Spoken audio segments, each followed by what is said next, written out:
لەن پارتی دیموکراتی کوردستانەوە میوانداری هەرێک لە پۆڵاسیروان تاڵەبانیمان کردو کە یاردەدەری سکرتێری گشتێکی نیشتیمانی کوردستان و هەروەها میوانداری شێروان شەمێرانی کارگەر ڕێکخراوەکانی یەکگرتووی ئیسلامی کوردستانمان کردووە لە شاری سلێمانیەوە.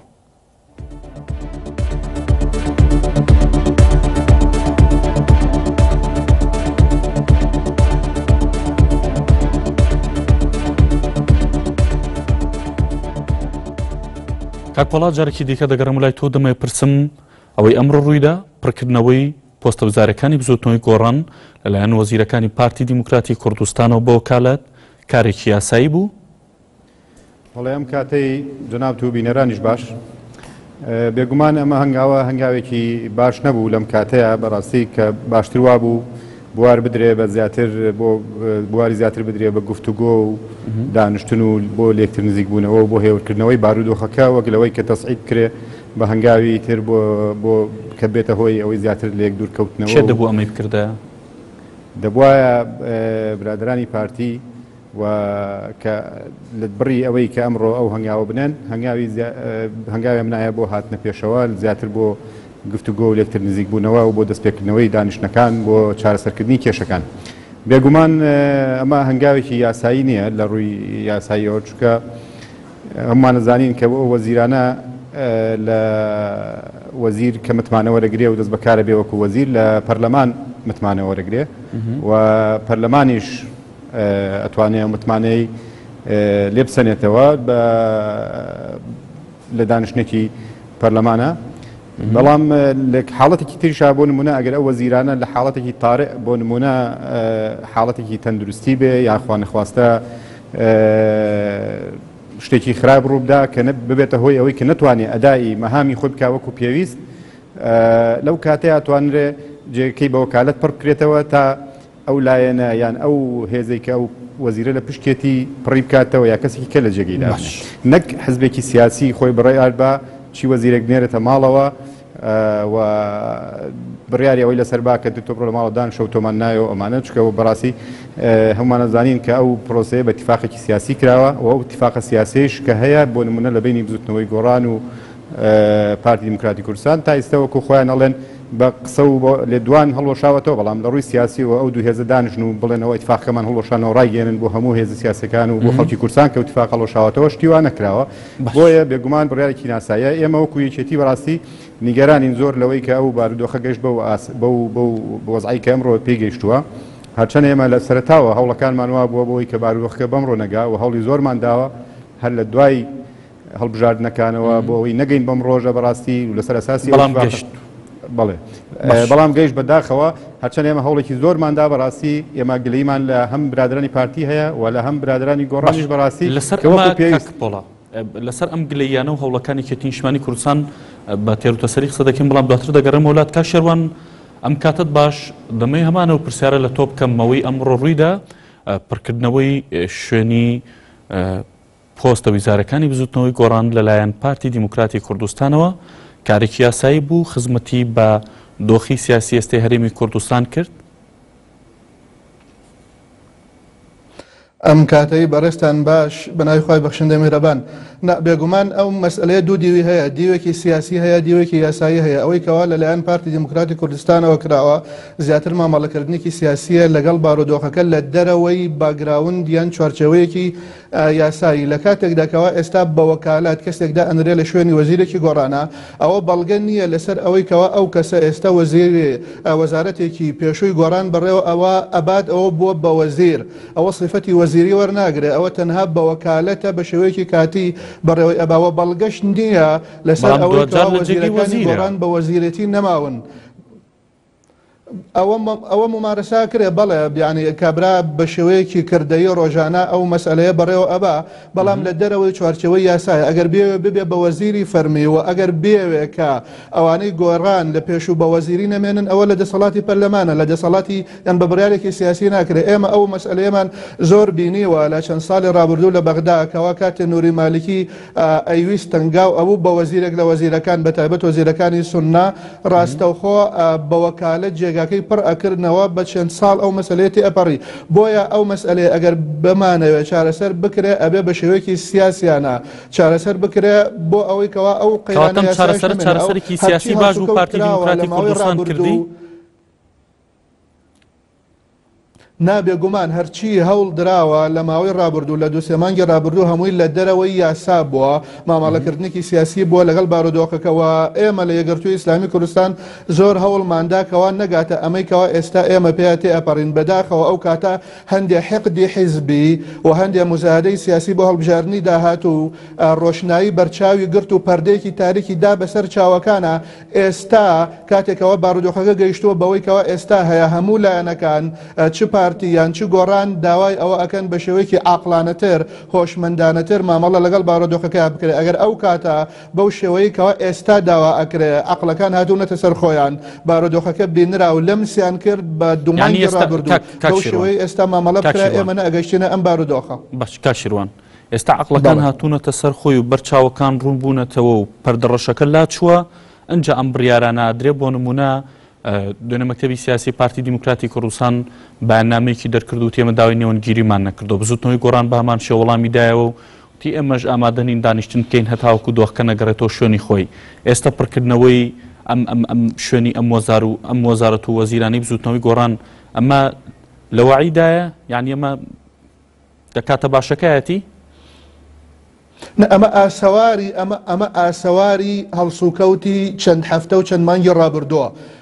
ئاسەواری ئەو کاتەیە ئێستا مامەڵەی لەگەڵاکرێ بەو شێوەیە ئەو مامەڵەکردنەوەیکەوە ئێستا ئەکرێ ئێمە لەگەڵ یانین ئێمە دیسانەوە داوا ئەکەین ئێستا هەردوو لە ڕاستە تۆ چاوەڕێ مەکە لە پارتی دموکراتی کوردستان بێت تەکلیف لەلایەنێک لەلایەنەکان بکات بڵێ وەرە نێوەنگیری بکە هەتا تەنانەت گۆڕانیش هیچ کامیان ئەو مەسەلە ناکەن چونکە هەر کامێکیان ئەو هەنگاوە بنێن ئەوە ڕاستەوخۆ بە شێوەیەک میدیاکان بە شێوەی دۆڕاو وێنایان ئەکەن لەبەر ئەوە ئەرکی لایەنەکانی ترێکەوە ئەوان ئەرکی نیشتیمانەتی خۆیان ڕابپەڕێن و پێی هەڵبسن ئەوان بچنە نێوان گۆڕان و یەکێ پارتی ببوورە تعنوتی پارتی و عنادی گۆڕان هەردووکیان ئێستا قەنەعەتیان بەوە هەیە کەوا بە شێوەیەکی سیاسیانە لە ڕێگای دانوستانەوە مامەڵە لەگەڵ ئەو گرژیە بکەن کەەوە ئێستا دروست بووە. باش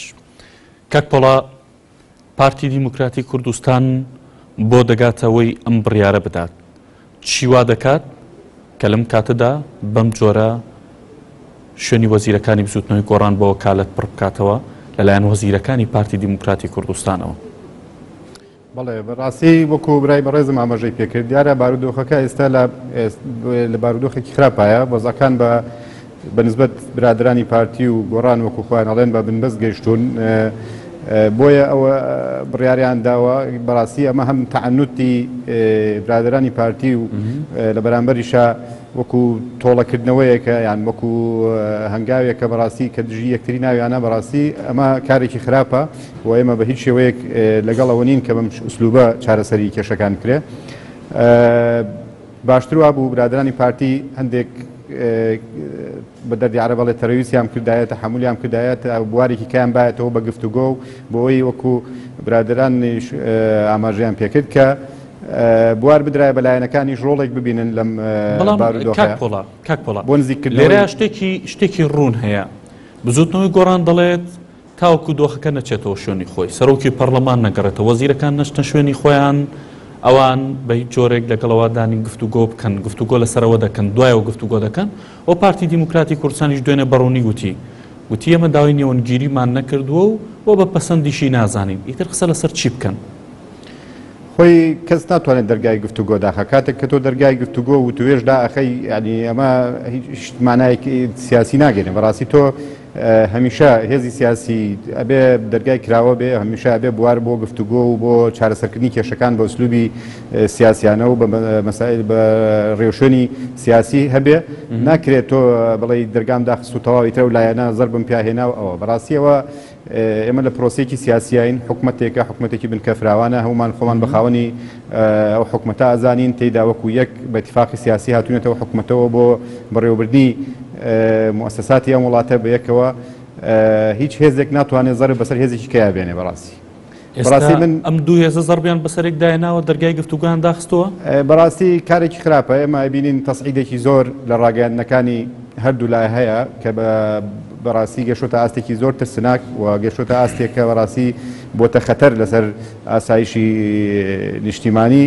کە ئێمە بەڕاستی لەگەڵ ئەوە نین لەگەڵ هێورکردنەوەی بارودۆخەکەین لەگەڵ ئەوەین کە هەموو لایەک بێتەوە مێزی گفتوگۆ و بۆ چارەسەرکردنی کێشەکان و لە ڕێگ و ڕیشەوە چارەسەرکردنی کێشەکان بەڕاستی نەک بۆ چارەسەرێکی کاتی و ئەوانە بۆ نمونە مەسەلەی هەموارکردنەوەی دەستور بەڕاستی کە ئێمە لە دوای هەڵبژاردننی پەرلەمانەوە و دەست بەکاربوونی پەرلەمان لە خولە تازەیدا ئاڵە هەڵگری ئەوە بووین کە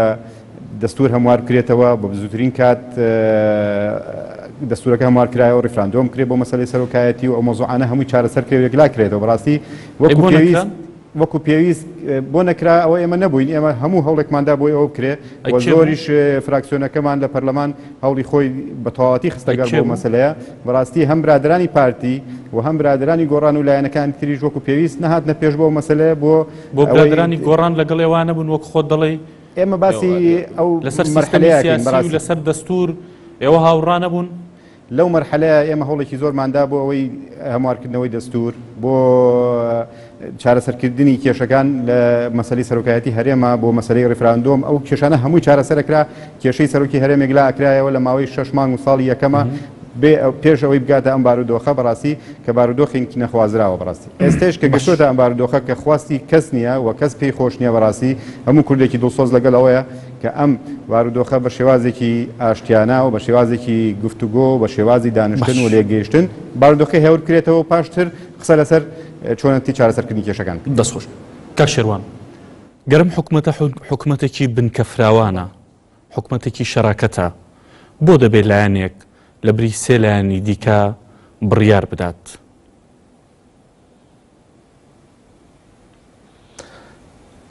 ئەوان پارتی دموکراتی کوردستان من وازان و ئەو بڕیارانەی کەوا داویانە بڕیارێکی سیاسیە بێگومان بە نسبەت یەکگرتووی ئیسلامی کوردستانەوە ئەو هەنگاوانەی کەوانران ئەوەشتە بەتایبەت بەرامبەر بە پەرلەمان کرا و سەرۆکی پەرلەمان هەنگاوێکن قابلی ینی هەڵەن ئەبواە بەو شکلی کەوا ئەو شەریکیان نین ئەم لایەنانە شەریکیان نین ڕێگا هەیە ئەو لایەنان ئەو بڕیارانە لەلایەن حکوومەتەوە نەدراوە ئەو لایەنانە شەریکن ئەوەتان ناڕازین بە تایبەت یەکێتی نیشتیمانی و یەکگرتووی ئیسلامی ناڕازین بە ئاشکرا بە پارتیشیان وتووە بە شێوەیەکی دانیشتنی دوولایەنەوە لە میدیاکانیشا بەڕاستەخۆ پیان وتراو ئەم هەنگاوانەیەکەوە ئێوە ئەینێن بۆ مامەڵەکردن لەگەڵ ئەم بارودۆخەی کە خوڵقاوە ئەگەر گۆڕان تاوانباریش بوو بێت وەک ئێوە ئەڵێن هەنگاوانێکن کەوا ناکرێ بنرێن هەڵەیە ئاساواری خراپتری ئەبێ ڕێگای تر هەیە ئەکرێ مامەڵەی لەگەڵا بکرێ بەڵام ئێستا کاک شێروان بۆ نمونە ئێستا پۆستەکانی یان وەزارەتەکانی پارتی دیموکراتی کوردستان لە 5 کابینەوە بۆ بنۆ کابینە معادلەکە نەگۆڕاوە ئێوە بەمە ڕازین لەم حکومەتە شەراکەتەیە کە حکومەتێکی بنکەفراوانە و ئێوەش بەشدارە نێسا لایەنێک لەم حکومەتە لە 5 کابینەوە بۆ بنۆ کابین ببورن لە 9 وەزارەتەوە بۆ بنۆ لە 5 وەزارەتەوە بۆ بنۆ وەزارەت یەکەم ئەو حکوومەتێکەوە پێکاتوە ئێستا ڕێکەوتنێکی پێنجلایەنە نەبووە بە هەر پێنجانەوە بێن ڕێبکەون تا ئەم حکوومەتە پێک بێنن ڕێکەوتنی گۆڕان لەگەڵ پارتی دموکراتی کوردستان دوولایەنە بووەوە پێش لە لایەنەکانی تر گۆڕان و پارتی ڕێکەوتن بۆ پێکێنانی ئەو حکوومەتە پاشان یەکێتی بەدوایە هات پاشان یەکگرتوو بەدوای هات و دواتریش واتە هەر پێنجیان بە یەکەوە یەک ڕێکەوتنیان نییە تا ئەگەر یەکێکیان بە شێوەیەک لە شێوەکان مامەڵەی کرد کۆی ئەو ڕێکەوتنە هەڵبۆشێتەوە بەڵکو ئەوە تەنها لە دیوە سیاسەکەیەوە پەیوەندی تەنها بە پارتی و گۆڕانەوە هەیە ئەمە لەلایەکی تر ئەوەندەیەکەوە پەیوەندی بە یەکگرتووی ئیسلامی کوردستانەوە هەیە بە هیچ شێوەیەک ئامادە نییە کە شوێنی وەزیرەکانی گۆڕان بگرێتەوە ئەمە یەک دوو ئەم حکوومەتە بە بنکەفراوانی بمێنێتەوە ئەمە دوو سێ ئەو وەزیرانەشیان ئەوەی کەوا ئێستا بە وەکالەت دانراون سیفەتی وەزیری وەرناگرن لە ڕێگای پەرلەمانەوە نەبێ وەزیرەکانی گۆڕان سیفەتی وەزیریان لێ ناسرێنرێتەوە لە ڕێگای پەرلەمانەوە نەبێ چوارەم تاکە ڕێگایەک بۆ چارەسەرکردنی ئەم بارودۆخە نەخوازراوەی کەوا ئێستا هەیە تەنها و تەنها بریتە لە دانیشتن گوێ لە یەکگرتن هێوربوونەوە مامەڵەیەکی عقلانە و عقلکاری تریکردنی زیاتر لەگەڵ ئەم بارودۆخی کەوا ئێستا هەیە ئەگەر وان نەبێ ئەوەی کەوا باگرژیەک دروست بێ پارتی دموکرات و گۆڕان تەحملی ئەکەن هەر شتێک دروست بێ لە هەرێمی کوردستانە و ئەوانیش هاوکار نین هەتا ئێستا لە ڕێگەی ڕاگەاندنەکانەوە و لە ڕێگەی هەڵوێستەکانیانەوە هاوکاری سێلایەنەکە نین بۆ ئەوەی کەوا ئەمانیش بتوانن هەنگاوێکی ئیجابی بنێن بۆ چارەسەرکردنی بارودۆخەکەی ئێستا باش کاکۆڵا جەگری سەرۆکی حکوومەتی هەرێمی کوردستان لە پشکێکێتی نیشتیمانی کوردستانە خۆبات تاڵەبانی ئاگاداری ئەم بڕیارەیە؟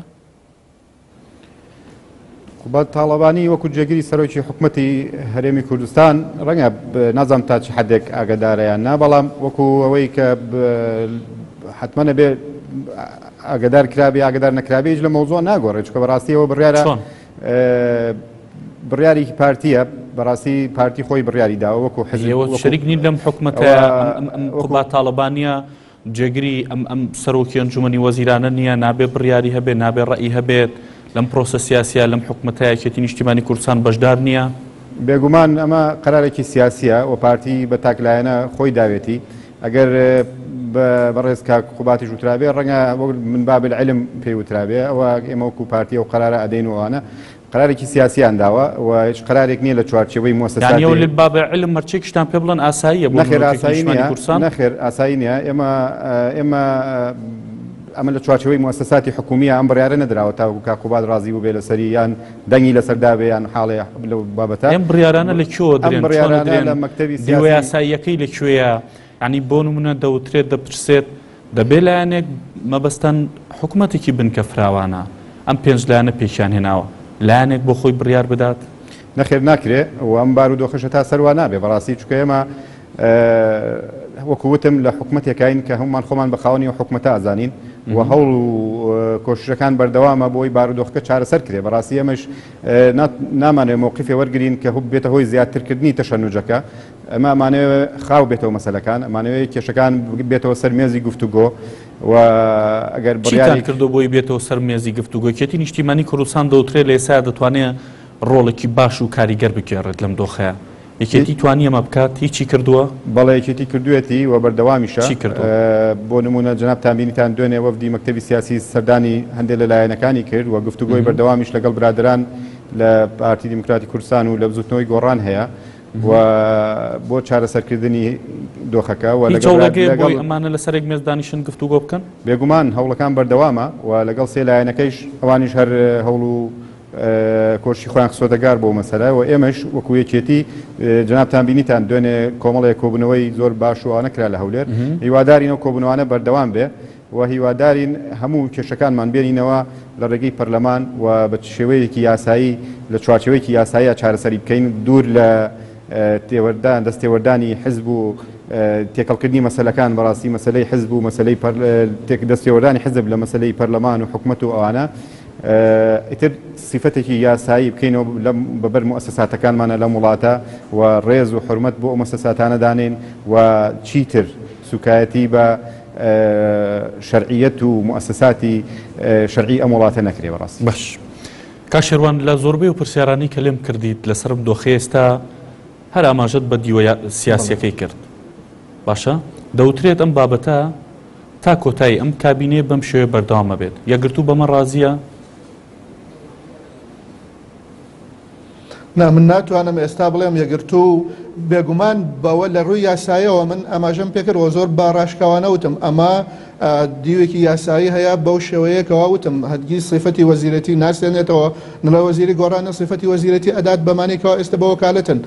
چی ئەکرێ لە داهاتوو من ناتوانم ئێستا بڵێم چی ئەکرێ لە داهاتوو. بێگومان بەم بارودۆخی ئێستا هەیە نەخێر یەکگرتووی ئیسلامی کوردستان بە هیچ شێوەیەک رازی نییە بۆیە لە هەوڵدایە لەگەڵ لایەنەکانی تر بە تایبەت پارتی و گۆڕان بۆ ئەوەی کەوا چارەسەر بکرێ و ئەم بارودۆخە تا سەرۆ نامێنێت چونکە بەم شکڵێکەوە ئێستا هەیە بڕوات جەماوەری گەلی کوردستان هەمووی زەرمەند ئەبێ وات ئەوەش کەوا ئەو تەحملی ئەو ئۆباڵای ئەکەوێتە ئەستۆی و سەرشانی بریتین لە پارتی و گۆڕان بۆیە ئەو دوانە پێویستە هاوکاری لایەنەکانی تر بکەن. ئایا یەکگرتوو بەمە رازیە؟ نەخێر بێگومان بە هیچ شێوەیەک بەمە رازی نییە. باش کاک پڵایەتی نیشتیمانی کوردستان گەر کابینەکە بم جۆرە بوو تا کۆتایی لەم کابینێ بەردەوامە بی و ناکشێتەوە بەمە رازی دەبێت؟ خۆی ئەم بارودۆخێکی ئاسایی نییە کە ئێستا ئێمەتیاین. بەڕاستی حکوومەت و پەرلەمان و سەرۆکایەتی هەرێم ئێمە سەرۆکایەتی هەرێم ومانەزانین مدەکەی بەسەر چووە و تا پرسیار بەڕاستی لەسەر ئاستی لەسەر شەرعەتی بوونی مؤسسەی سەرۆکایەتی هەرێم هەیە. پەرلەمان تاکە مؤسسەیەکی شەرعی ئەم وڵاتەیە کە شرعیەتی هەبێ ئەویش تعتیل کراوە و کارەکانی تعلیق کراوە و تا جنابتان بینن کارەکانی وەستاوە ئەم بارودۆخە نابێ ئەو هەبڕەوە حکوومەت ئەوە ئەکایبینن وەزعی حکوومەت چۆنە ماوەیەکی زۆرە تقریبا کارەکانی تعتیل کراوە و ئەوەیشی نردنەوەی وەزیرەکانی بزوتنەوەی گۆڕان ئەمیش ئەوەی کە کێشەکەی خۆڵتر کردەوە بەڕاستی ئەم بارودۆخە ئەم وەزعی ڕاهینە بەڕاستی ئاها بەردەوام نابێت ئەبێ هەوڵێک هەبێ بۆ ئەوەی ئێمە وەکو یەکێتی نیشتمانی کوردستان لەم بارودۆخە ڕازی نین بەڕاستی و ناشبێ بارودۆخە ئەوها بەردەوام بێت ئەگەر بەردەوام بوو ئەگەر بەردەوام بوو بەڕاستی ئێمە لەگەڵ شەریکەکانمانە بەڕاستی لەگەڵ سێلایەنەکەی ترا ئەبێ ئەو سێلایەنە هەنگاوی داهاتووی خۆیان لە دوای گفتوگۆ و دوای وتوێژ و دوای ئەوە هەنگاوی خۆیان هەنگاوی داهاتویان لە داهاتووە چۆن تەعامل لەگەڵ وەزع سیاسیەکەن لە هەرێما کە هیوادارین بەڕاستی کە پێشەوەی بگاتەوە چارەسەری بارودۆخەکە بکرێ و برادران لە پارتی دیموکراتی کوردستان بێنەوە سەر مێزی گفتوگۆ لەگە برادرانی گۆڕان و هەموو لایەنەکان بە یەکەوە چارەسەری کێشەکان بکەین بە شێوازێکی کە گونجاو بێ بۆ هەموو لایەک ئەگەر ئەوە نەکرێ بەڕاستی کە هیوادارین بکرێ ئەوە ئەو کاتە بێ ئەو چوار لایەنە بە یەکەوە کە خاوەنی پرۆژەیەکن کە خاوەنی هەڵوێستێکن بە یەکەوە لە هەندێک مەسلەیە ئەو کاتە مووقیفی خۆیان ئەعلان بکەن لەو بارودۆخی داهاتووی هەرێمە چۆن تەعامل لەگەڵکن یەکێتی نیشتیمانی کوردستان و دوولایەنەکەی دیکە کۆمەڵ و یەکگرتووبوون و یەکێتی نیشتیمانی کوردستان ئێوە ئێستا تەڕەفن یان ناوبژیوانن ئێمە خۆمان بە خاوەنی ئەو حکومەتە ئازانین خۆمان وەکو یەکێتی نیشتیمانی کوردستان مێژوویەک و دەریایەک لە خوێنمان بۆ وڵاتە و بۆ خۆشگوزەرانی خەڵکو و بۆ بەدەستهێنانی مافەک دیموکراسیەکانی خەڵکی کوردستان داوە ئێمە خۆمان بە خاوەنی حکومەتەکە ئازانین خۆمان بە خاوەنی و پەرلەمانە ئازانین خۆمان بەوە ئازانین کە ئەبێ ڕۆڵی چارەسەر ببینین لە کێشەکانە ئەبێ ڕۆڵی هێورکەرەوە ببینین ئەبێ ڕۆڵیەوە بینین کە لایەنەکان بە یەک ببینین لە هەمان کاتیشا هەڵوێست و مووقیفی خۆمان هەیە لەسەر هەموو کۆی مەسەلە سیاسەکانی هەرێمی کوردستان کەواتە ناوبژیوانن یا تەڕەفن حتمما تەڕەفی خەڵکی کوردستانین ئێمە چی لە چارەسەری کێشەکان بێ و چی بۆ خەڵکی کوردستان باش بێ ئێمە لەگەڵ ئەوەین باش کاک شێروان زوتنەوەی گۆڕان ئاماژە بۆ دەکات دەڵێ سێلایەنەکەی دیکە سێهاوبەشەکەی دیکەی هەڵوێستیان ڕوون نییە نی بۆ هەڵوێستان ڕوون نییە لەم کاتەیە بۆ بەڕوونی ناڵن کە چیتان دەوێت لەگەڵ کێیان یەکەم بەنسبەت یەکگرتووی ئیسلامی کوردستانەوە بەڵێ یەکەم بەنسبەت یەکگرتووی ئیسلامی کوردستانەوە هیچ لایەنێک بەقەدەر یەکگرتوو هەڵوێستی ڕوون نەبووەوە زۆریش هاواری کرد بەڵام بە هەڵە هەڵوێستەکانی خوێنرایەوە بە هەڵا هاوارەکانی ئەکراوە بە هەڵەش مامەڵی لەگەڵ هەموو لایەنەکان ئەوەی کەوا کرا جەنابتان ئەزانن کەوا بە شێوەیەکی زۆر ستەمکارانە و مامەڵە لەگەڵ هەندێک لە هەڵوێستی یەکگرتووی ئیسلامیا کرا و یەکگرتوو هاواری کرد ئەگەر گوێی بۆ بگیرایە ئەم بارودۆخیکەوە ئێستا کوردستان تیا ئەشی ئێمە نەگەیشتینە ئەم بارودۆخیکەوە ئێستا هەیە جەنابتان ئەگەر ئێستا متابعی هەندێک کەسایەتی لایەنەکان بکەن چ پارتی چ گۆڕان چ لایەنەکانی تریش ئەوانەیەکەوە بەو شێوەیە مامەڵیان لەگەڵ یەکگرتووە کرد ئێستا تێگەیشتون کە سیاسەتەکەی یەکگرتوو لە ڕابردووە باشتر بوو ئەمە یەکگرتوو زۆر هەڵوێستی ڕوونە ئەوەیە کە ئەمەی ئێستا هەیە نابێ بڕوان قبول ناکرێ وەرن دانیشین پێکەوە هەر پێنج لایەنەکە بە تایبەت سێلایەنەکەی کە لە دەرەوەی پارتی و گۆڕانن سیاسەتێکی باشیان هەوڵ بن بە شێوەیەکی باش هەردوو لەسەر هەندێک خاڵی هاوبەش بگەنە ڕێکەوتن بۆ ئەوەی بارودۆخەکە هێور بێتەوە ئەمە هەڵوێستی یەکگرتووە هەر هەڵوێستێکی تر زیاد لەمە بگیرێت چی یەکێتی بیگرێ یان یەکگرتوو بیگرێ ئەوانش ئەبنە بەشێک یان فاکتەرێکی تێکدانی وەزعەکە ئەرکی سەرشانی ئەوان ئێستا ئەوەیەکەوە ئەم بارودۆخە هێور بکەنەوە یان ئێستا ئەرکی ئەوان بۆ نمونە یەکگرتووی ئیسلامی کوردستان لەم کاتەیە ناوبژیوانە دەبێت ڕۆڵی ناوبژیوان بگەڕێ یاخود یەکگرتووی ئیسلامی کوردستانیش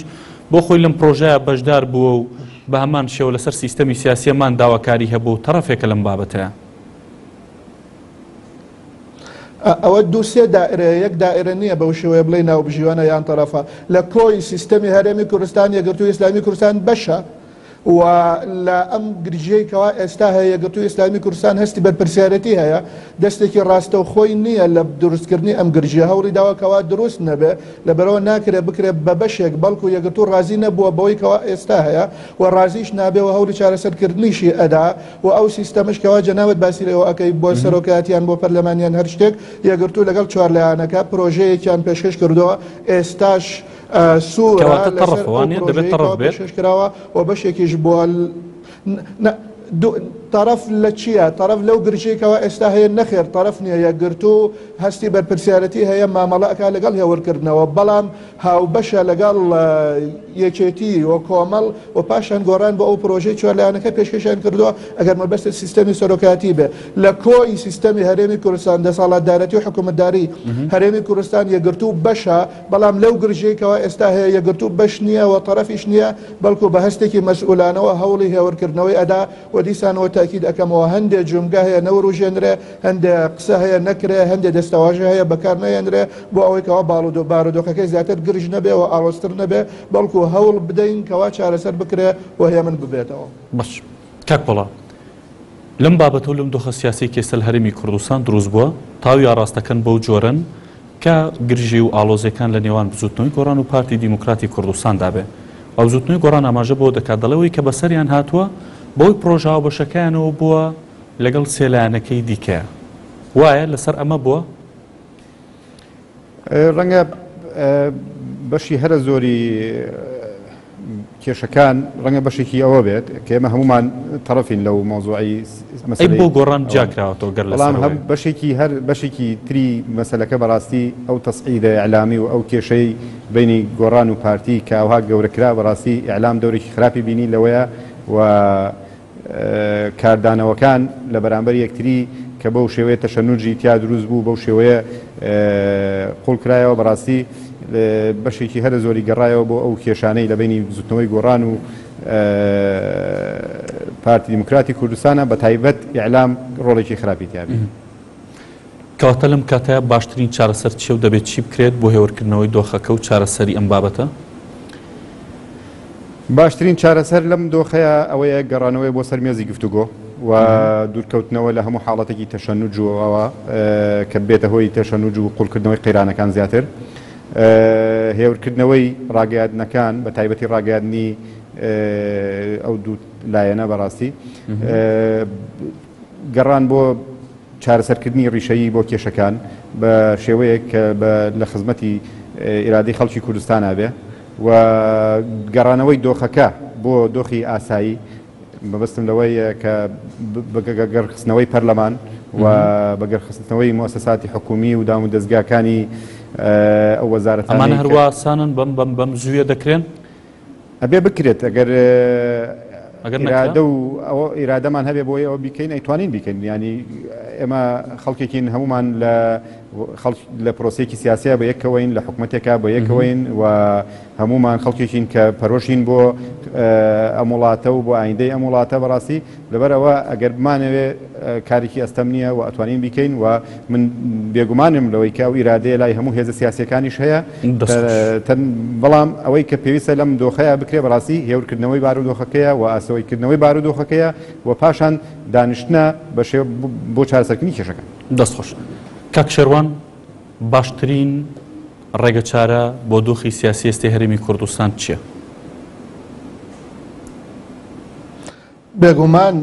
دانیشتنە و لێک تێگەیشتنە و بەڕاشکاوی قسەکردنە لەگەڵ یەکتر و هەندێک هەنگاو نراوە کەوا ئەبێت چارەسەر بکرێ پاشکەسبوونەوەیەکی تیابێ متمانە دروستکردنەوەی لە نێوان گۆڕان و پارتیا سەر لە نوێ وەک دوو حیزبی سیاسی و پێکاتەی سیاسی سەر ساحەی هەرێمی کوردستان و بە شێوەیەکی کە بگەینە ڕێکەوتن بێجگە لەمە هیچ جۆرە چارەسەرێکی تر نییە و پەنابردنە هەر ڕێگایەکی تر من و ئەزانم هەڵەیەکی زۆر گەورەیە. وەڵێ سپاس بۆ شێروان شەمیرانی کارگەر ڕێکخراوەکانی